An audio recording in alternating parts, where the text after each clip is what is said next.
Hello, good afternoon. Thank you very much for coming along and showing interest in this new publication from the Guild of St George. Genevieve Pilley, 50 years devotion to Ruskin at the Meersbrook Museum. I thought I would use today's talk as an opportunity to do three things.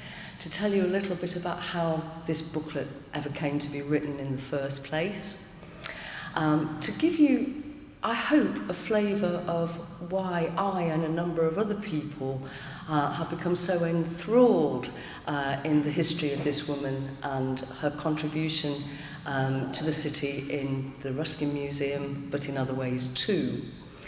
And the third thing is that I collected an awful lot of information and an awful lot of pictures in relation to the book, and we were limited in what pictorial information we could put in there. So I would just also like to show you quite a wide selection of images that I think most people in this room haven't seen before. So on the screen behind me, we see a picture of Miss Constance Genevieve Pilley. She was always known as Genevieve. If you were a good friend or family member of hers, then to you she was Vieva. Now, that's a sort of feisty kind of sobriquet that she goes by there. And even the very fact that we found out she liked to be called Vieva sort of just set our nerves tingling a little bit. We see her here, and this is taken in May 1936. She's 58 years of age, and she's sitting in a very staged photograph taken by a photographer from the Daily Sketch. She's sitting in the window of the library of the Ruskin Museum in Meersbrook Park.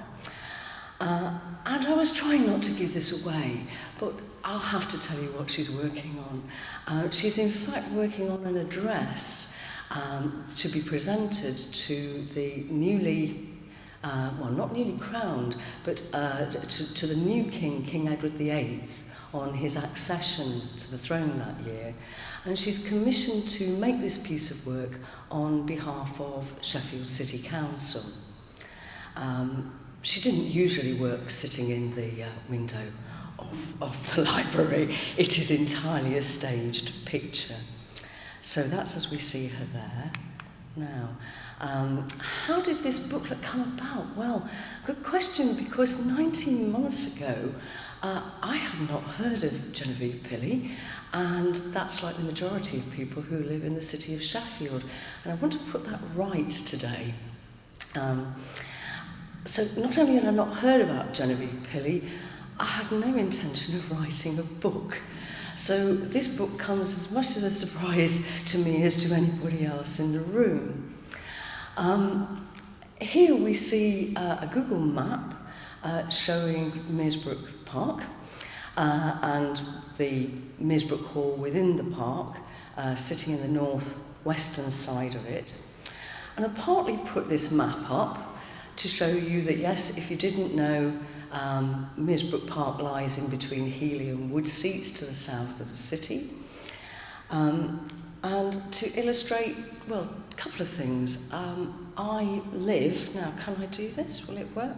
I grew up around about there. I used to go to this park with my mum. I used to sometimes be persuaded to get on a sledge in the snow and sledge down these really, really steep slopes that you go down with these fantastic views over the city. Now, most of us didn't go anywhere near Meersbrook Hall in those days when I was a kid, because it wasn't really open to the public. It was for 63 years, in fact, occupied by council staff who worked for the Parks Department, and some of you may remember it being like that. But of course, for the previous 63 years, as it happens, the same amount of time, this building had been home to the Ruskin Museum. That's between 1890 and 1953. Now, in 2016 then, the council staff were pulled out of this building, leaving a large question mark over its future as both a public building and a community asset. Now, this was a concern to quite a number of people in the area, including a number of people who set themselves up as a friends group for Meersbrook Hall. There's also a burgeoning user group of Meersbrook Park, and they have the backing now of Healy Trust, together with the backing of the Guild of St George. So all of these organisations came together to work together on a series of projects to raise the profile of the building, with the ultimate aim that we're going to be able to save it for future community use. Here we see a picture of the building as it was advertised in last year's Meersbrook Makeover. That was an initiative run by the Guild of St George together with those friends of Meersbrook Hall. Now, if you can read the date on this flyer, you'll see that this was just about exactly a year ago today that we spent the most fabulous week in this building recreating something of the feel and something of the importance that it had between 1890 and 1953. But that actually was a culmination of about, roughly 4 or 5 months for a group of us who got interested in volunteers, both from the Friends of Meersbrook Hall and the Guild, in doing quite a bit of research to support at the staging of the makeover. That research started by a number of us looking at 4 or 5 boxes. These boxes were filled with papers, they were filled with reports, and they were filled with photographs. They were uncatalogued. They're in the Guild's possession, but my guess is perhaps only 2 or 3 people really knew what was in this box, and we set about to look at it more seriously. Well, what did we find? Let me show you some of the things that we found. These were 3 small items. The 2 that you see on the left, a sort of hand-tinted photo of Genevieve as a young woman, and in the middle, a part complete illumination of the crest of the city of Sheffield, the coat of arms of the city of Sheffield. These 2 items we found in a small envelope. And on the front of this envelope, it said, Auntie Vieva, R.I.P. Well, I think at that point our hearts started to melt. Who was this woman? Why is she doing this illumination? Is this illumination in fact a test piece? Is it an educational piece? We don't know. It was obviously a very dear keepsake to a niece or nephew in her family. And then the item on the right is actually about a similar size. It's a greetings card. Inside it is signed from Vieva and her companion in later life, Claire, about whom we don't know a great deal. Now, we really didn't have the measure of Genevieve's talents at this point, because we saw a number of these items that clearly implied that she was a devout Catholic, which she was. But we thought perhaps she bought these things, they were printed perhaps by the Catholic Church and she just bought them. No, well, we soon found out that of course she had the talent to have hand-created this entirely herself. And you might think that the illuminated miniature of the Madonna and Child in the right-hand picture, you might think it's a photograph, but you look at it closely and it is the most minutely painted, hand-painted picture. So this lady was certainly capable of very meticulous, detailed work. So this is what got us started, but it didn't just inspire me. It inspired quite a number of volunteers, including another guild companion, and that's guild companion Vanessa Roberts, who was very much involved in doing the research with us.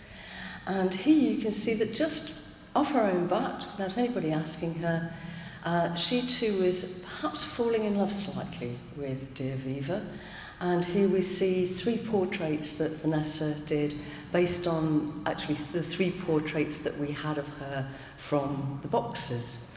The middle one of these I know Vanessa's particularly proud of. It's a really lovely collage devoted to Vieva. Okay.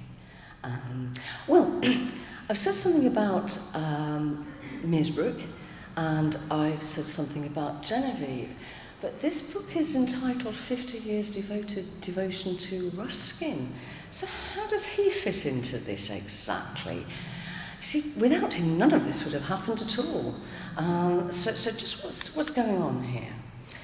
Now, we have 3 other speakers today, and of the 4 of us, probably the person whose understanding of Ruskin is the shallowest and the narrowest. So I'm going to give you quite a simple and straightforward explanation of who this extremely influential and quite complex Victorian man was. He came to prominence, of course, as an art critic, an art patron, and he, in fact, was patron to 10 or a dozen or so artists whose work was commissioned specifically to be included in the Ruskin collection, and we can see examples of these artists' work in the collection along the corridor from time to time. And he wrote copiously. I've also said here he was a social reformer. That very much appeals to me. He was a nature lover, he was an educator. He collected art, architecture, geological specimens. He collected lots of this stuff to give for the appreciation of the people of Sheffield, to give for us. Now, also important to note here is that these aspects of Ruskin are very deeply integrated. I think that we start first of all by looking at art as being a human celebration and expression of nature. That is why it's important. And also a human and creative expression of God was a very important aspect for Ruskin for most of his life. But also we couldn't have good art without having good societies and good governance. So this is where the social reform comes in. That it's only if we have those people who are building society, the artisans, the craftspeople, it's only if we have these people properly rewarded, it's only if we have these people given a good quality of life that we will get good art. And to give people a good quality of life, what do we need to do? We need to give them a good education. And Ruskin was a man with some very fine ideals, and very big ideas. He conceived, and I think Janet Barnes may say something about this in the next talk, he conceived that perhaps over England, indeed across the whole of Europe, that he and others like him might establish a series of schools, a series of museums in which to give an artistic and natural science-based education to the working classes and the artisans. So, very important that one thing you understand from today is that Ruskin's museums, his local museums, like the one that we had at Meersbrook, that they are first and foremost vehicles for education, for our education. Not just for a Sunday school trip where children may come along and enjoy themselves. No. We want people with a bit more serious interest, we think, coming into this local museum and getting inspired. Now, why Sheffield? I didn't say that when I was growing up in the Meersbrook area, I was under the impression that John Ruskin lived at one point at Meersbrook Hall. Well, I was very, very wrong indeed. He never lived in Sheffield, but he did very much admire what he saw of Sheffield's ironworkers and their craft, which he felt was a craft that could be exported right the way across the world. So fine were its Sheffield-based workmen. And he knew Sheffield, he knew its surrounding scenery, and again that proximity of the hard iron-based industry with the beautiful scenery. That combination, I think, was absolutely central. In fact, we know it was central to Ruskin's interest in the city. So, in the mid-1870s, he set up the very first of these local museums, and he went out and he bought a villa in Walkley, actually, as it happens. And that's the two pictures that you see on the right are of the Walkley Museum. And he invited a friend of his who'd been a student at Ruskin's London Working Men's College. He invited this chap, Henry Swan, who was already in Sheffield, to be the very first curator at this small local museum. I hasten to add, very sadly, very disappointingly for Ruskin the man, this was the only one of the local museums that was set up. And how modest it was initially too. Initially, this bottom picture shows the first room in which these artifacts that he was rapidly gathering to give to us, they were all just displayed in this one room initially. I think where we see the picture of the villa at the top, we see it with a small extension that was added later. Now, Ruskin didn't live here. In some ways, his connections with the city are tangential.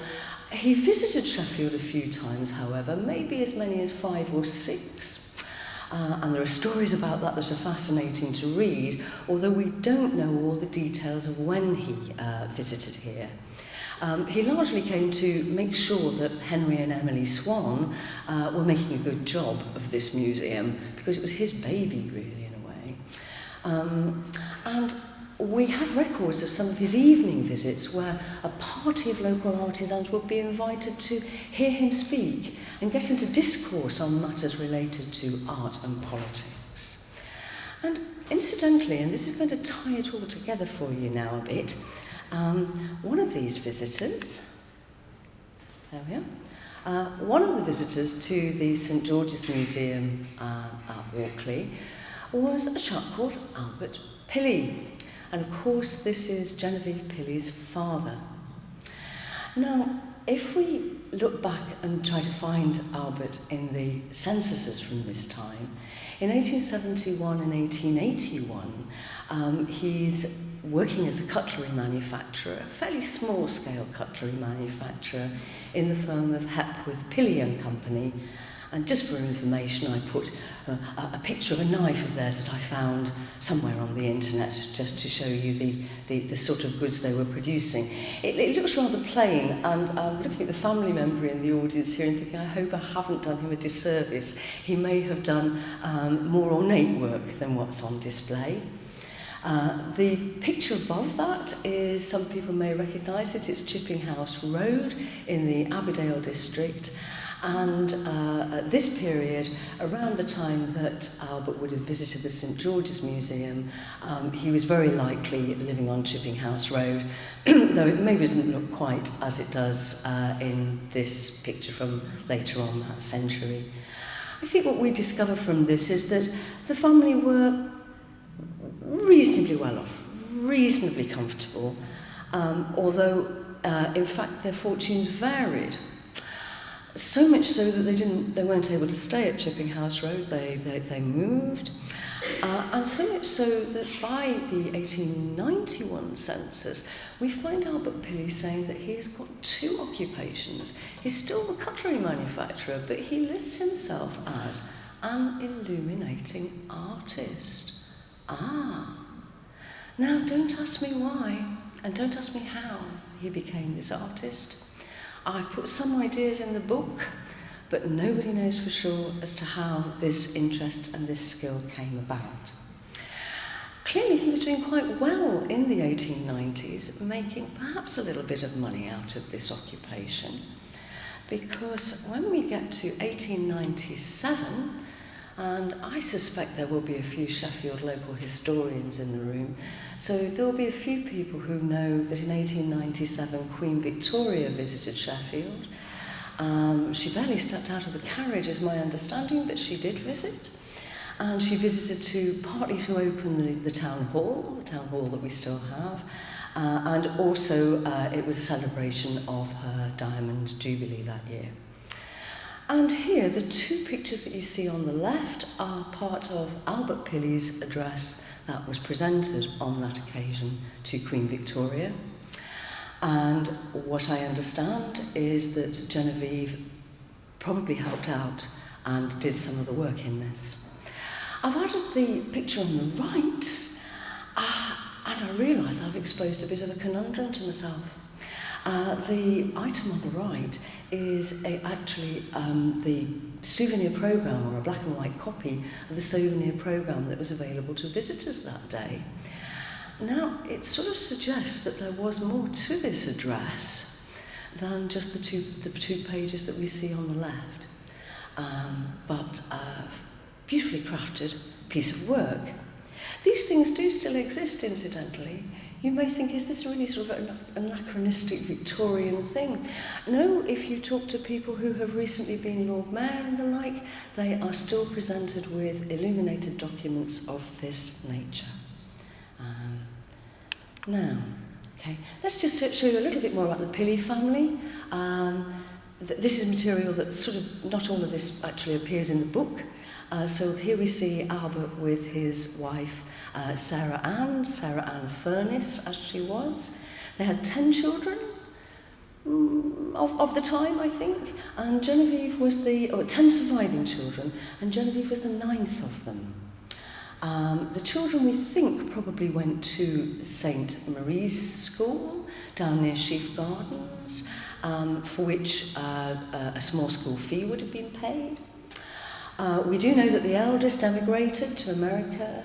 One of the other sisters spent a good number of decades. She was called Catherine, but in fact she was known as Sister Lucy at the convent of the Sisters of Charity of St. Vincent de Paul.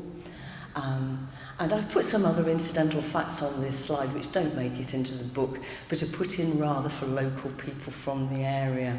I don't know that we would have had the Roman Catholic Church that we find on Meadow Head without the involvement of Genevieve's 3 brothers. One of those becomes a picture house manager. Another one of those is a telegraphist who volunteered within the First World War. And Brother Bernard worked for the town clerk. Now, I just have to tell you this about Bernard. You can find out a lot about him because of this role in the town clerk's office. And what I love about him is that one of the things that he was given to do was he was put in charge of music in parks, and he was put in charge of the brass bands that were chosen to play in parks. So probably he decided exactly who played the music in Meersbrook Park on the bandstand, for which they had keenly fought competitions. Anyway, that's just a little bit of background to show you how local this family is and what a contribution they made generally to the area. And one last picture that, again, doesn't make it into the book. I've dated this picture around 1903 because I think what's significant about it is that Albert is not here, and he died in 1902. So I think this is very much what this picture is saying. It's the family surviving after Albert's death. There's Sarah Ann, the mother, in the middle, with Father Oswald, her brother, behind. And then of the sisters, I think you can spot Genevieve. She's the second from the left. The sister on the far right is the lady who emigrated to America. And sadly, the lady sitting next on the right of Sarah Ann was the younger sister, Winifred, who only lived for a further 2 years, actually, beyond this point. Marie Theresa is the sister on the left. Let's have a look at Genevieve. Let's have a look at her. My, she looks so serious.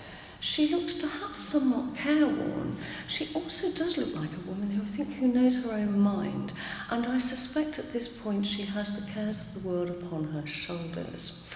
It's clear from some of her later writing that she felt very keenly her responsibility here to her mother and her other sisters who hadn't married at this point. Okay. But I'm getting ahead of myself here. I'm getting ahead. We've gone into the early 1900s, but we left the museum. We left the museum as the St George's Museum in Walkley back in the 1870s and 1880s.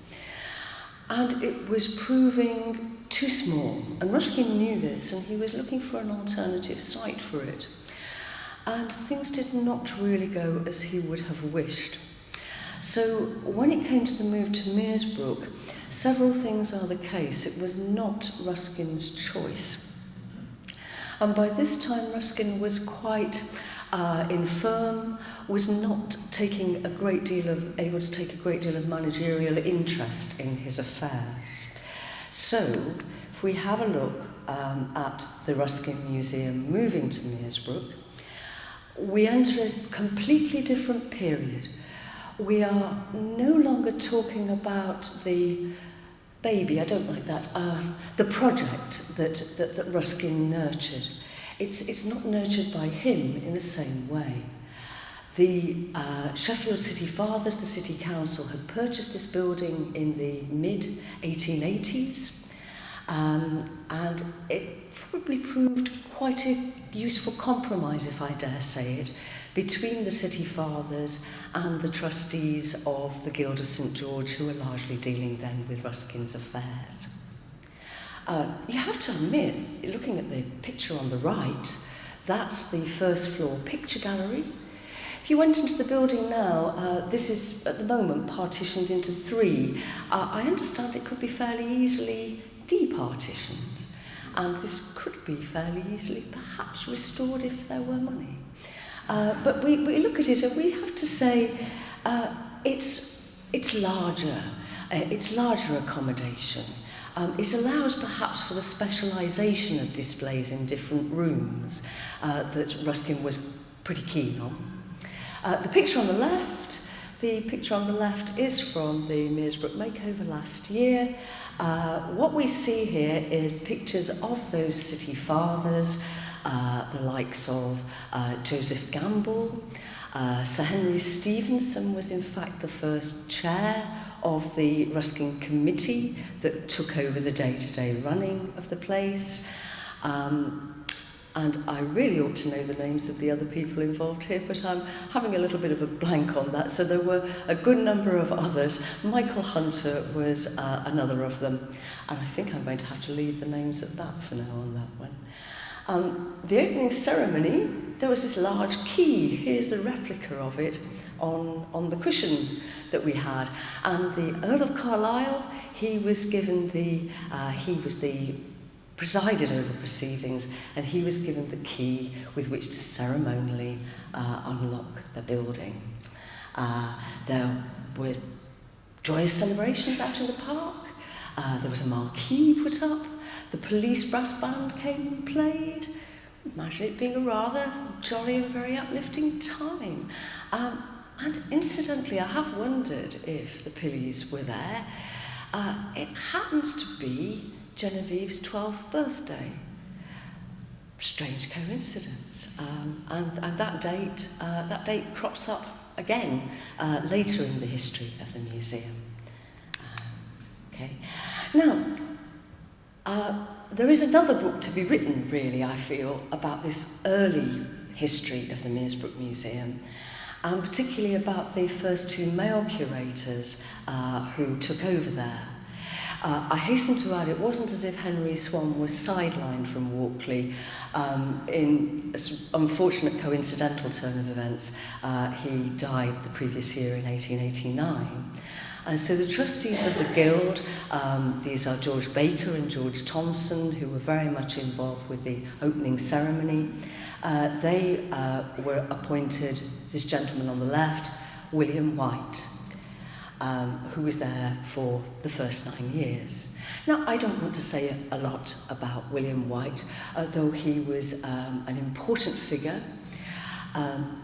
He, in fact, was the author of a 600-page catalogue to the museum, and it was an extremely erudite piece of work. You could not fault this man for his knowledge of Ruskin's texts, his knowledge of the art and artifact in the museum. But He had a scientific, rationalist scheme of categorization that everything had to fall into.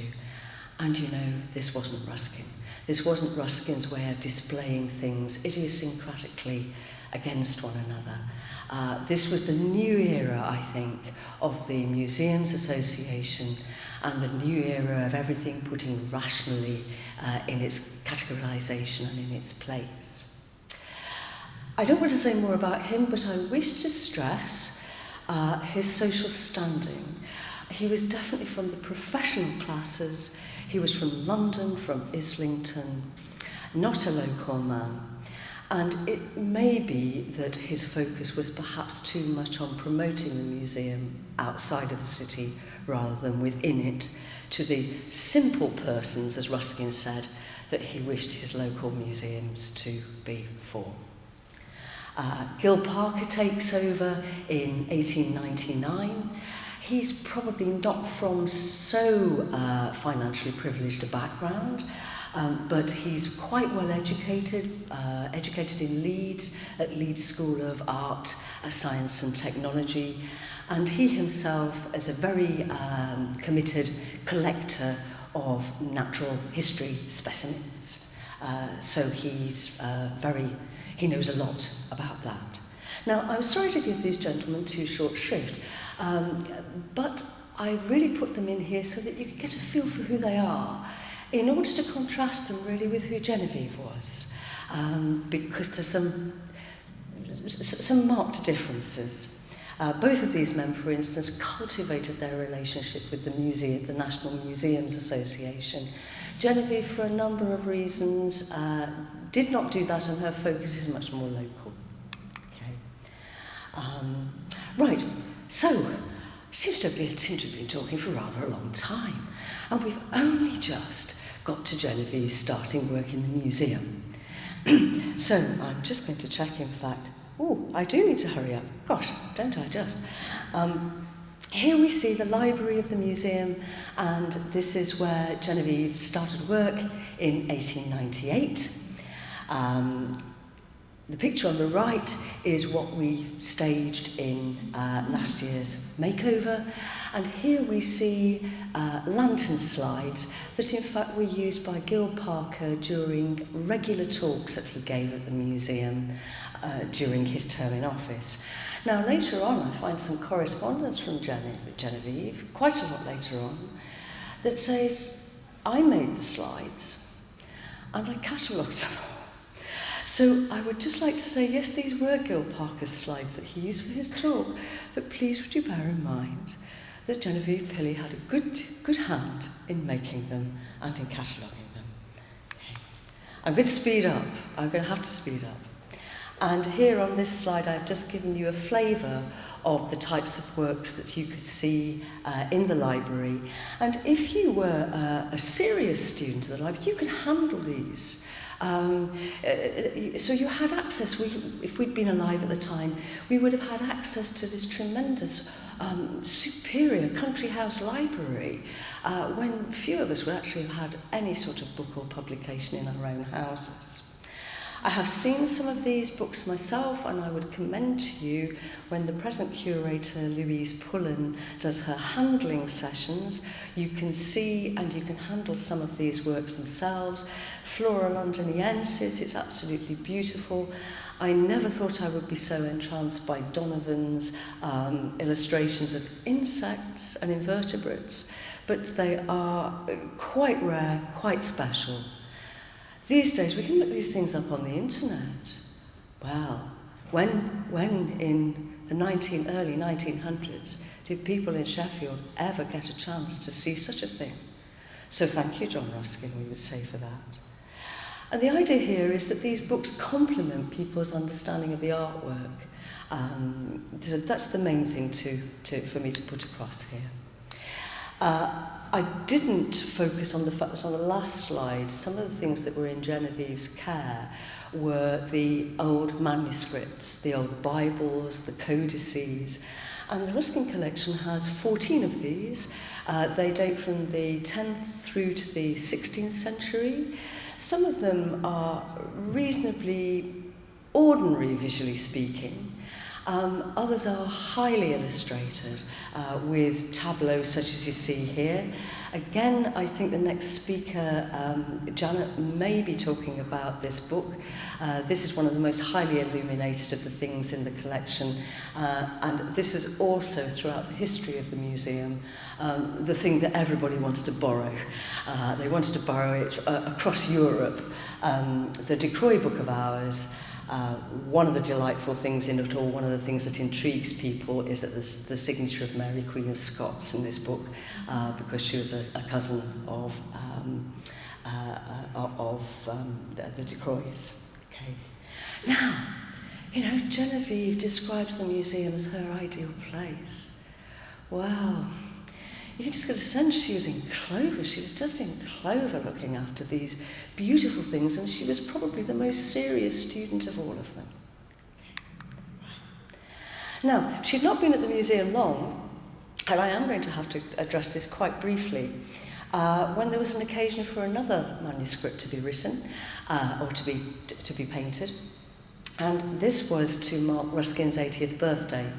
And here we see what might have been the most ambitious illuminated manuscript that was ever made at this point of the 19th century.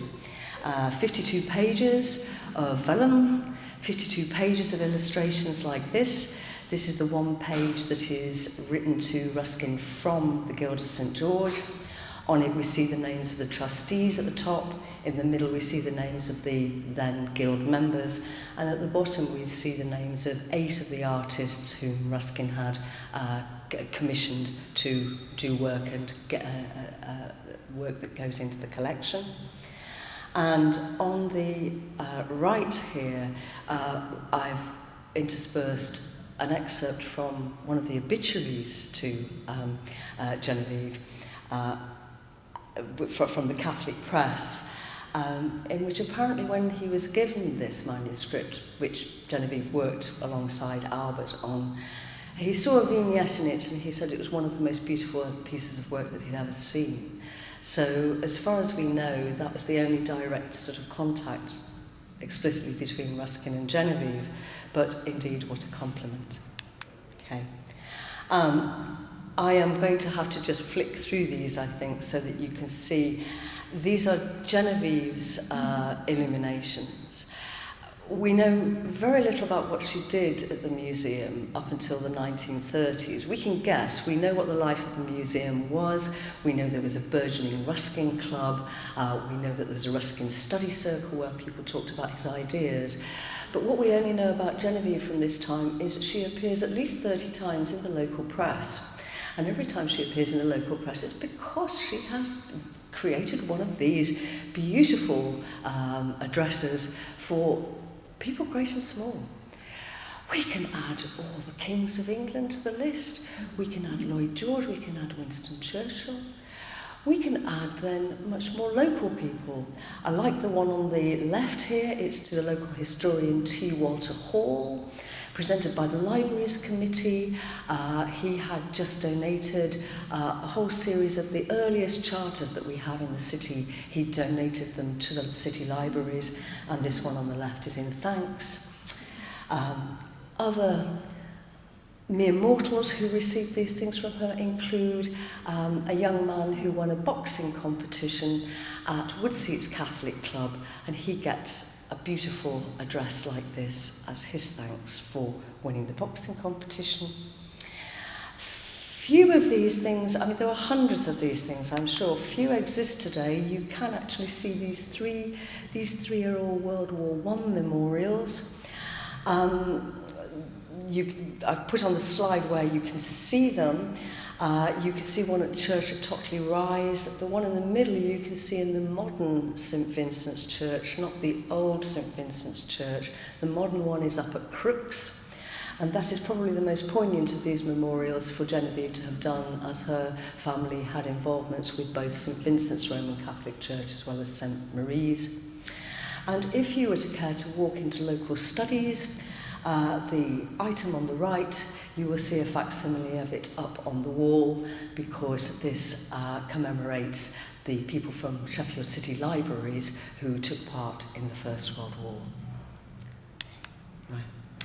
We know a lot about what Genevieve was doing when she became, when she became curator or guardian in 1931. And we largely know a lot about it, and a great deal of my book, in fact, is based on correspondence between Genevieve and this gentleman, Alexander Farquharson, who for a good number of years was the secretary of the Guild of St. George. His background, in fact, is in sociology. He was a founding member of the Institute of Sociology. He maybe looks rather dour, as people tend to do in these old photos. I think you shouldn't see him that way.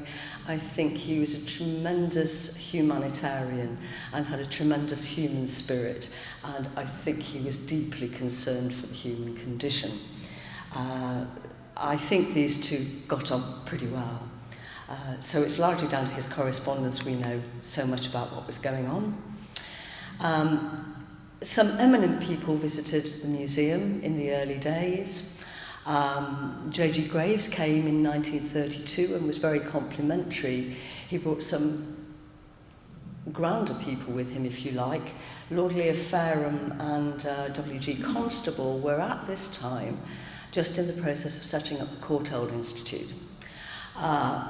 Genevieve doesn't in her correspondence seem to note that. She seems much more pleased that J.G. Graves, who's the local Sheffield benefactor, of course, she seems much happier that the museum has impressed him. But I'm impressed that people came from starting up the Courtauld, came to look at the Ruskin collection at about that time.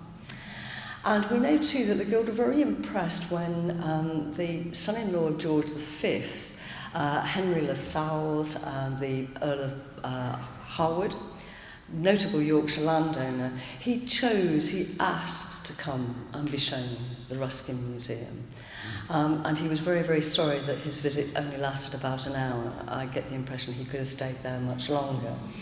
What I must tell you about this photograph is that for a very long time we found this in the box and we hadn't a clue who these people were. And we spent a very long time trying to sort out who they were. And I'm sorry to say, Lord Harwood has the most severe of countenances. And we were not tremendously complimentary about him before we knew who he was, because he looked so entirely serious here. Some more men, some more important men. You get a theme. We didn't put these pictures of men in the book, but it's interesting. I haven't shown you many pictures of women, and that, I think, is significant. 1934, Graves has donated the library, City Library, and the Graves Art Gallery, both of which we would dearly love to save and dearly love to see restored. And this gentleman, John Rothenstein, is brought in as director of City Art Galleries. Now, I think at this point, you'll think, why am I saying Genevieve as merely superintendent? I think at this point, once Rothenstein is in place and we have the director of City Art Galleries, it's clear that the Ruskin Museum will be part and parcel of the plans. So perhaps the Ruskin Museum doesn't necessarily need to have a paid curator. And one point I must not overlook to make, because it impressed us deeply when we were first researching this. Genevieve goes from acting curator to superintendent, curator to being honorary curator. At no point was she paid more. In fact, she was always paid less than the general superintendents of the building who were under her charge. And I think that is just part and parcel of the times. A sad fact. Rothenstein, here painted by his father, Sir William Rothenstein, went on to be the longest-serving director of the Tate Gallery, and brought this other eminent gentleman from the 20th century, Kenneth Clark, to visit the Ruskin Museum. Find out more about this in the book. This is what's really important. This is much more important than all those, if you can see it, I hope you can see it. This is what the Guild really wanted and what Ruskin really wanted the curator to be doing. Making contacts with the local educational institutions, schools, colleges, interest groups, getting them into the museum. And here we see a number of the local schools, a lot of them local state schools, university, the WEA. we have a lovely one. I'm just going to have a look at this. The fireside circle. There is a fireside circle on here who come. And I think this is just right. This is just what local museums for simple people is about. Let's start educating local people and let's really inspire them to do tremendous things. Okay. Genevieve's notable as well, and something's missing from this slide. We've decided not to do it. What we see here is an embroidery pattern from the Ruskin linen industry. Genevieve's talents extend to embroidery, needlework skills. When we see her dressed in lace, it's very likely that she made that lace herself. And she likes the idea of having reviving and renewing displays of these crafts. She also was liked the idea of helping to stage an exhibition that was staged in 1937, very significant one into the history and legacy of Sheffield cutlery and Sheffield cutlery making. I'd hope to show you a newspaper article related to this with the wonderful Walter Crofts, who was very much involved with the Guild. Walter Crofts of Warminster Road, same road I grew up in. Oh, I was so interested in that. And he's a good servant to the Guild throughout the whole time. And I'm afraid to say you'll just have to look at the book to find out more about the significance of this 1937 exhibition. Okay. Right, so I may have sold Genevieve short in this slide. I was trying to summarise why I think she's important. I haven't put on here that she was, in fact, quite an illustrious illuminator. She had something, I believe, of a national reputation for her illuminating work. I also haven't really said that as a curator, she was quite a pioneer as a woman curator. I think she was an unwitting pioneer as a female curator. But at this time, a few other women were looking after collections in museums, but they were decidedly of a domestic nature and not covering such fine arts and architecture and specimens as we see in the Ruskin collection today. So I think she knew her own worth, and I think she was quite comfortable in her own skin, if you like. She revived interest in the museum. She brought about the types of exhibitions that Ruskin had first wanted to see. He'd wanted to see a room devoted to embroidery. He'd wanted to see a school of metalworking. She made some attempts to ensure that happened. She maintained visitor numbers. My gosh, how did she do this during the Depression and during the Second World War? 40,000 people a year coming. The war years are interesting. I don't have much visual material from them, but in the book you'll see some very interesting things that happened during the war at the museum and in Meersbrook Park. And the key thing is Genevieve kept this collection alive. She kept people appraised of Ruskin's ideas, and she did this for 50 years, 50 and a half years in the city. By the end of this period, there are very few other people in Sheffield who are willing and able to do this. So the continuance of the Ruskin legacy in Sheffield, I think, does owe quite a lot to her scrupulous charge and her scrupulous care. This is how we chose to pay homage to her last year in the curator's room at Meersbrook Hall, where we tried to show it as her inner sanctum. And I think I will read you this quote, if you don't mind. This touches me, this quote. Miss Pilley's eager, appreciative personality can be felt throughout the museum. Her reverence for the treasures in her care induces reverence in others. Her knowledge and the pleasure that it gives her awake ambition for learning in the student. And that reflection on her from a Sheffield paper, also I think 1936, is something I believe would truly have gladdened John Ruskin's heart. Now, we don't know too much about her after she becomes honorary curator. And in 1949, goodness me, she's just shy of her 69th birthday, and she retires at that point. We don't know much about the rest of her life. She lives comfortably in Brook Road. We know that perhaps for about the last year of her life she wasn't very well. And here we see her final resting place. It's in the Riverton Valley. It is Sheffield's St Michael's Roman Catholic Cemetery. It's not very far away from the original Walkley Museum. And here we see her very simple headstone, buried with her in the same grave as her younger sister Winifred. And I don't know, I think maybe it was one day last September or something.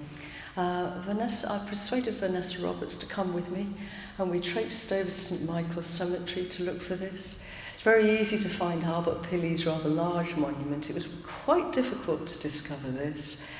It's so modest, we think it's slightly out of place. It actually looks like it's slightly broken, and it has a very simple inscription.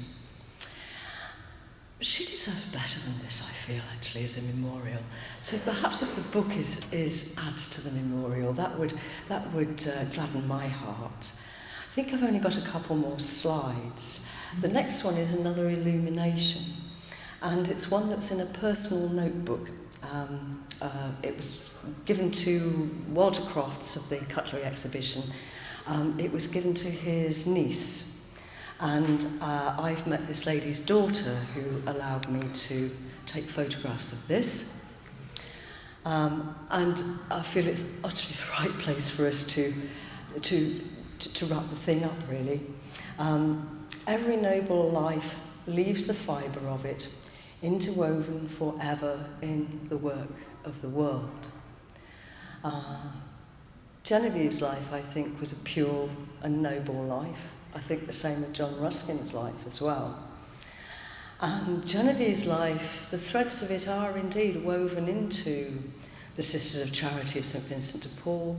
They're also very much woven into the fabric of Meersbrook Hall and very much woven into the fabric of the Ruskin collection itself. Now, final note on this. What is the future of Meersbrook Hall? It is up in the air.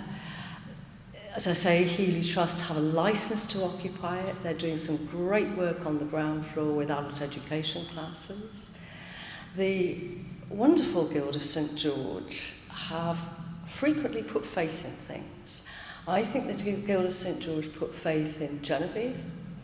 I think the Guild of St George have actually put faith in me, allowing us to bring this publication to fruition.